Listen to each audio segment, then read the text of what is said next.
Scarlet Knights fans, welcome to another episode of Night Watch. I'm your host, Larry K. Look, a lot to be happy about in the football realm yesterday. The Scarlet Knights get their sixth win, their much coveted sixth win, which catapults them into bowl eligibility. There's all kinds of talk about which bowl it could be. I got to be honest, I don't care which bowl it is. Just take me to a bowl game. It's a huge step forward for the program. It really solidifies the growth and the upward trajectory of this program under Schiano 2.0. I think all of us were waiting to see this happen. And, we knew it was possible, but to see it come to fruition is just a great feeling. And, despite some early first half struggles, or I would say early first half worries or nervousness, the way that the team did it, they took, again, just like they did earlier in the season with Northwestern, with Virginia Tech, they lined up in the trenches against the Power 5, and again, in this case, a Big Ten team, and we won straight up playing ball. Now, of course, we had the punt block for the touchdown, which is old school Schiano ball. It's old school Rutgers ball. But, on other plays, we really just took it to them. The defense bowed up a bit when they needed to. The offense ran the ball very effectively and put together long, sustained drives, which really drove the victory home. And that's what you want to see, and that's what we were able to do. I actually watched the game from the NYC watch party over at Pennsylvania 6 on West 31st Street. Awesome time. Great decor there. I'll definitely be coming back. So shouts to the Rutgers alumni group that put that together. Just a great event in New York City. That's where I was. I got to get out to the Hoboken one soon. But that was an awesome time, and it was fun to watch there. Look, you had Gavin Wimsatt. He threw 5 of 12 for 39 yards. I mean, it was not a passing day. And I mean, it was almost like we were running just straight up, triple option type stuff. I mean, and we weren't, obviously, but the stats line maybe looks like that. A couple tough drops again for Gavin, and that's not his fault. And then he sailed a few. One, that almost was again in the middle of the field that could have been picked again. He's got to improve. But he is improving, and I've been saying for a long time that he is improving, and we've seen it, and he's got to keep doing it. But one of the things I really do want to point out with respect to his performance is, well, really two things specifically. Number one, that 4th and 4 play where, we really needed to complete that drive. We really needed to complete it with 6 points. We needed to come out of there up by 2 scores, and we needed to come out of there up, with another touchdown on the board. And sustaining that drive, I think, was really important for the way that the game was going to go forward from that point. Especially because, we had came out swinging, as did Indiana. Indiana gets on the board first. We put a really long, sustained, nice-looking drive together to come back and tie it. And then we go up with the punt block. But subsequent to that, we stalled a little bit. And Indiana seized on some momentum going forward on 4th and not getting it. And they score, and now, if we get stopped on that first drive coming out of the break, the game could take on a different life than it did. So on 4th and 4, a really clutch throw. Gavin dropped right back, good timing, good route, perfect throw, perfect catch, and he converts. Now, that's not the first time we've seen that from him. In fact, the first pass he ever threw for Rutgers was when he should have been in high school 2 years ago. I believe it was October, could have been November. But when he's playing against the Illini, he comes in for a 4th down and throws a really nice pass right into the chest of the receiver. I believe that was an out route. My point in bringing that up is, yes, he needs work on his accuracy. Yes, we want to throw him the ball a lot more than 5 for 12 for 39 yards. But, one of the main things that quarterbacks can have or not have is performing in the clutch and performing where the pressure's on and where we really need him to make a play. And thus far, especially on that 4th and 4, and there's been other examples, we've seen him step up. So that's one huge attribute that the kid has. Overall accuracy, et cetera, he needs to improve, but he's still a redshirt sophomore, okay? The other aspect is 16 carries for 143 yards, 3 touchdowns, averaging 8.9 yards a carry. I mean, for years, For years, we've been clamoring to get a dual threat quarterback into this offense because we say we've got to out athlete some teams, right? We've got the talent wealth. There are guys that play the quarterback position that can make things happen with their legs in a significant way and contribute to their teams with their legs in a significant way. And this isn't, despite what people might want to say, a triple option offense where he's going to throw 3 times a game. I mean, this particular game, this is what we did. And don't forget, this is what we did to them last year, too, with Sam Brown. So, if we can do it, we'll do it. And it's a way to protect the football and get a W. It might not look as pretty all the time. To me, it looks pretty because I love smash mouth football. I like it. But what he brings to the team with his dual threat ability, and this is a serious dual threat right here. If he can polish up his passing more, which I think we'd all like to see, then you have a serious dual threat quarterback. Is he going to be the most, blazing, accurate from the pocket passer, slinging the ball all over the field ever? Probably not. But is he going to be a serious threat to make some really nice throws when he needs to, scare opponents that we can move it through the air at some point in his career, and burn people on the ground? Yes, he is. And isn't that what we've been clamoring for years? Isn't that almost the opposite of what Schiano and in the flood years they tried to do with these pro-style offenses? Now you have somebody who's a legitimate dual threat. I mean, and they said it, the guys in the TKR postgame said it, when they were talking about how he executed, that he called an audible on that 80-yard touchdown run. He called an audible, and he had a great fake to the running back and then kept the ball himself, beat one guy, and he was gone. I mean, he's a fast kid. He was gone. And we've seen that kind of before, but now it's really becoming evident, and other teams have to account for it. And when you have to account for that, it opens other things up. Now, if he can start putting the accuracy together, I think that's huge. Now, the other thing is, I encourage you guys to go back and look at my season prediction video from about a month and a half ago before the season when I predicted Rutgers' record. A lot of people were skeptical that we could reach 6 wins this season. There were a lot of 4s, ceiling 5, floor 3 type predictions. I predicted thus far every single loss and every single win that we've had this season.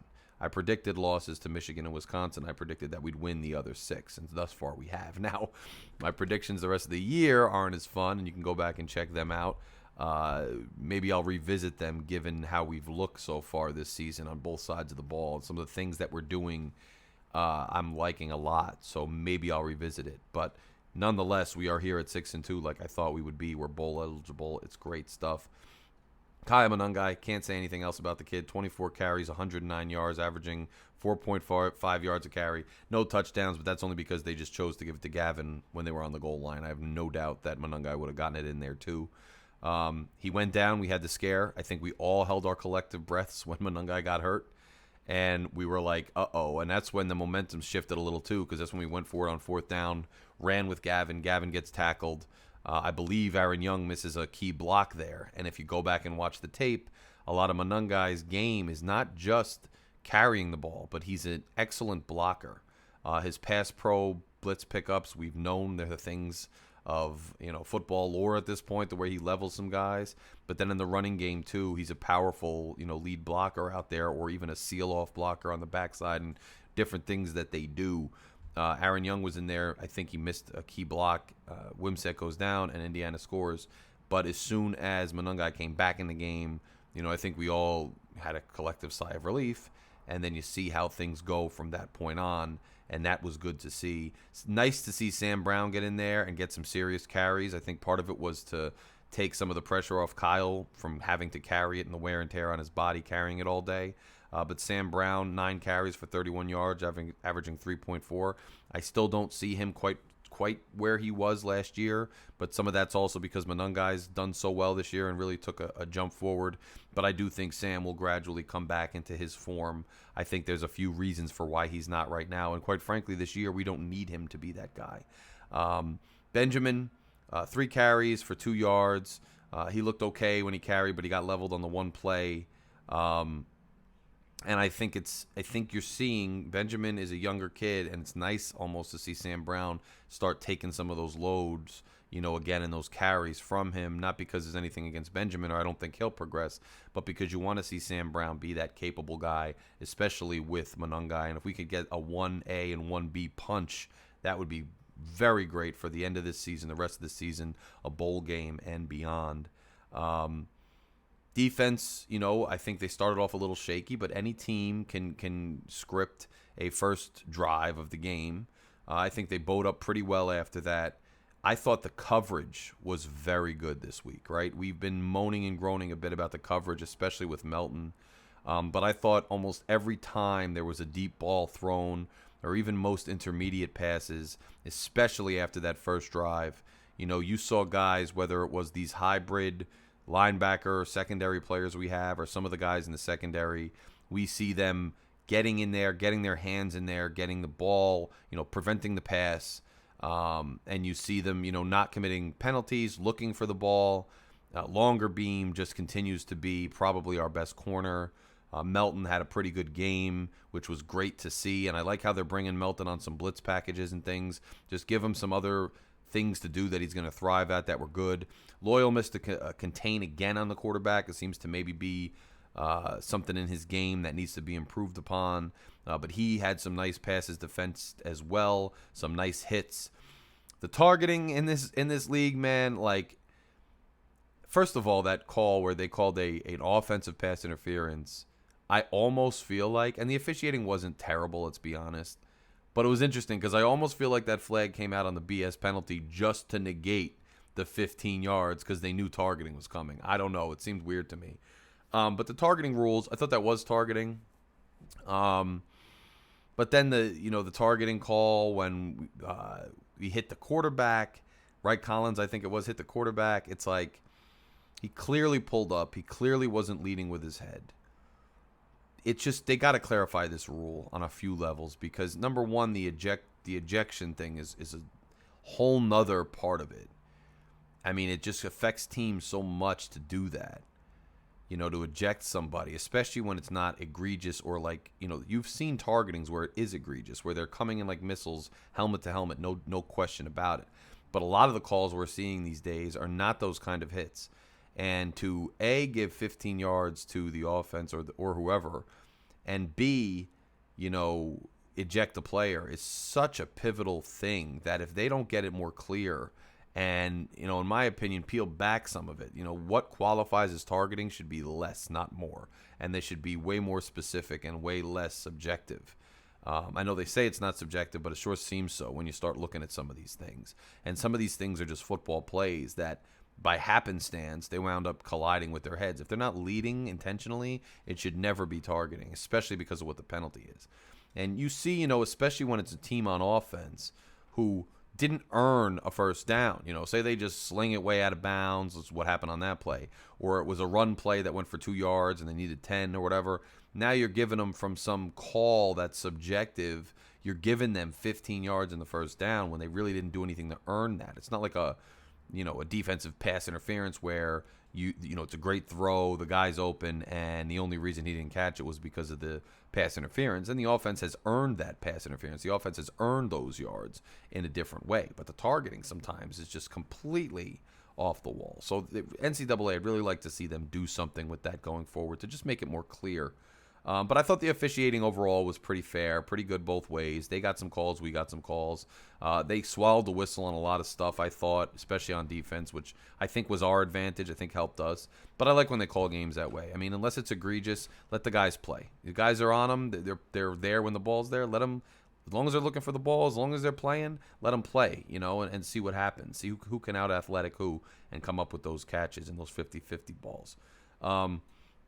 A little scary to see Powell go down, and I believe he did not come back. He might have a shoulder sleeve on. I thought he might have hurt his shoulder. I thought that was a hold on that play. It seemed like he got taken to the ground by the offensive lineman.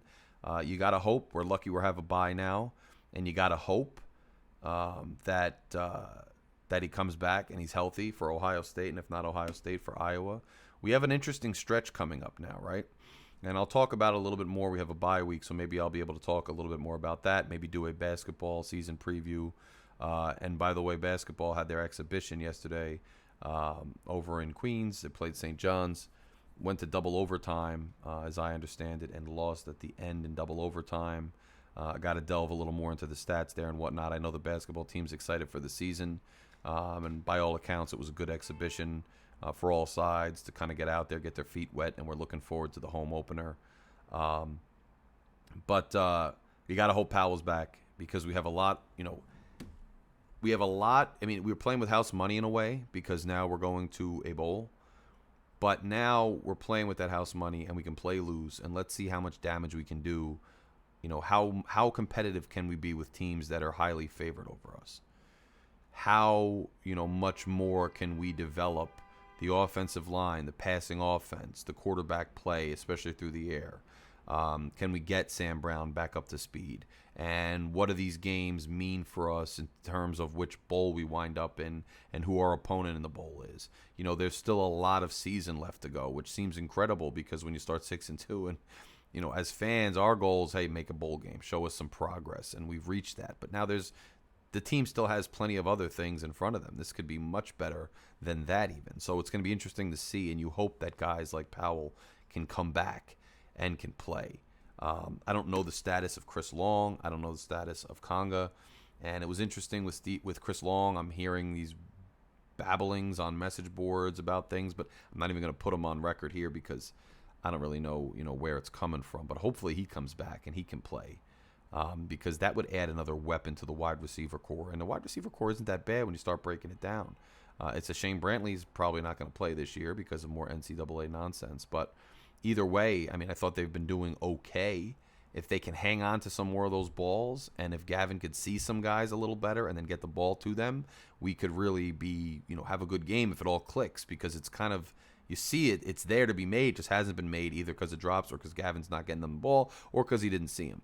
There was one play where I think he threw it underneath to Dremel. It was right before the end of the first half.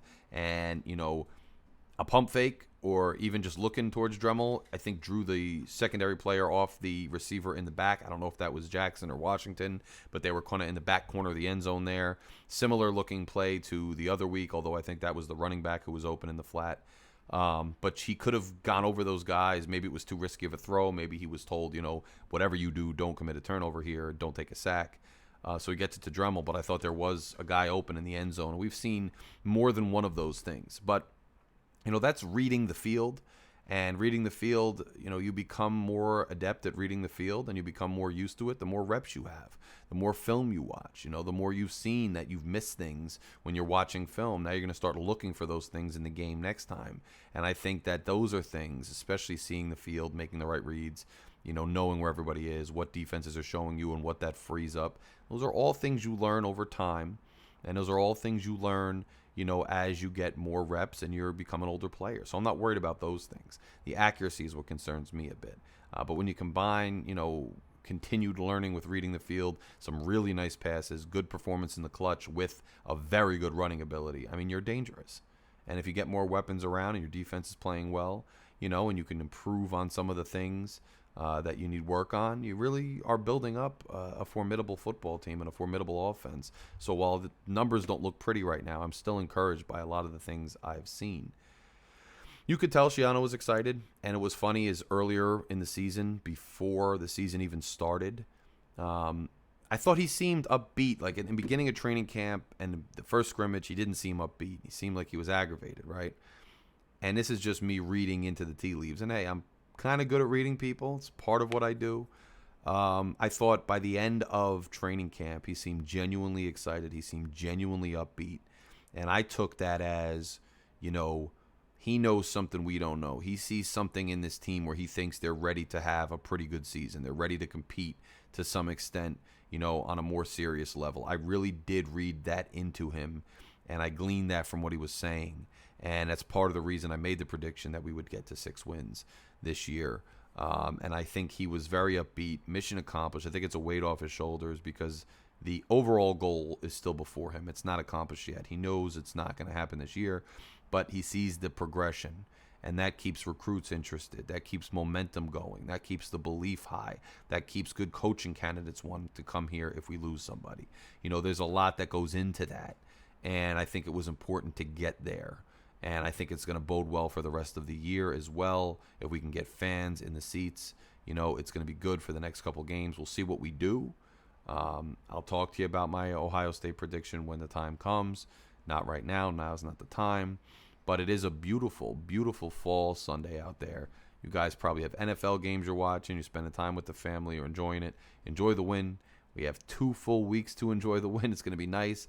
I'm going to come back with some more discussion on the football team, but I'm going to come back with a discussion and preview of the men's basketball season, which I'm very hyped about. And by the way, I have some big news coming, but I'm not going to let anybody know until it's ready to go. But I have some really good news for anybody who's a fan of Rutgers content, for anybody who likes what I consider to be good journalism with Rutgers. Is big news as it involves me in this show coming up.